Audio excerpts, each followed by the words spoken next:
आतापर्यंत विशिष्ट जिल्ह्यांपुरते मर्यादित असलेले बिबटे वेगवेगळ्या शहरांमध्ये सुद्धा दिसू लागलेत आणि बिबट्या आज सकाळी नागपूरमध्ये दिसला। त्यामुळे नागपूरच्या ज्या परिसरात बिबट्या दिसला तिथे प्रचंड मोठी भीती पाहायला मिळाली। या बिबट्याने कुणावरही हल्ला केला नाही, पण भर वस्तीच्या एका इमारतीच्या तळमजल्यावरती या बिबट्याचं दर्शन झालं। भांडेवाडी परिसरात सकाळी 9च्या आसपास हा बिबट्या शिरल्यामुळे खळबळ उडाली। घटनेची माहिती पारडी पोलीस आणि वन खात्याला देण्यात आली। त्यानंतर वन खात्याने दुपारी 1:30च्या आसपास या बिबट्याला बेशुद्ध केलं आणि पिंजऱ्यातनं ट्रान्झिट ट्रीटमेंट सेंटरला नेलं आणि सगळ्यांनी सुटकेचा निश्वास सोडला।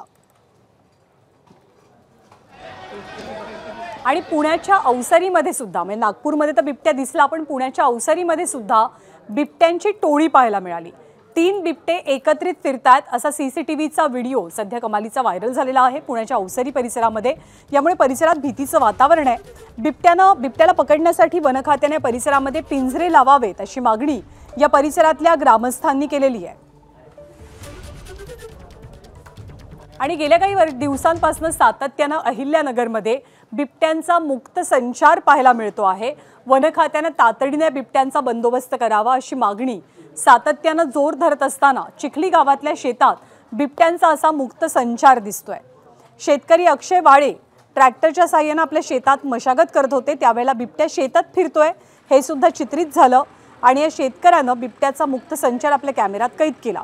सध्या अहिल्यानगरच्या विविध भागात बिबट्याचा संचार वाढलाय, त्यामुळे नागरिकांमध्ये स्वाभाविकपणे दहशतीचं आणि भीतीचं वातावरण आहे।